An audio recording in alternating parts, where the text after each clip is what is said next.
nos parece un paso positivo el que da la Fiscalía en defensa del interés general y nos parece que es el momento también de que se reabra la comisión parlamentaria. Lo que se cerró en falso en el pasado, en el juzgado y en las Cortes, tiene que volverse a abrir. Porque aquí hay un elemento fundamental y es que al final debemos saber la verdad, qué pasó y si se pudo haber evitado. Hubo unas personas, 43 personas, que ese día utilizaron un servicio público de la Generalitat y que finalmente no llegaron a destino. Y eso es un problema moral, ético y político. El mes de septiembre el Grupo Socialista volverá a presentar en el Parlamento la reapertura de la Comisión de Investigación.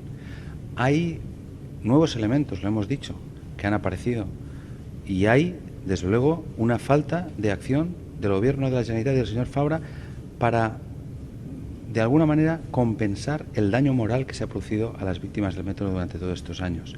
Por tanto, desde luego, en septiembre vamos a volver a pedir que se reabra la Comisión de Investigación.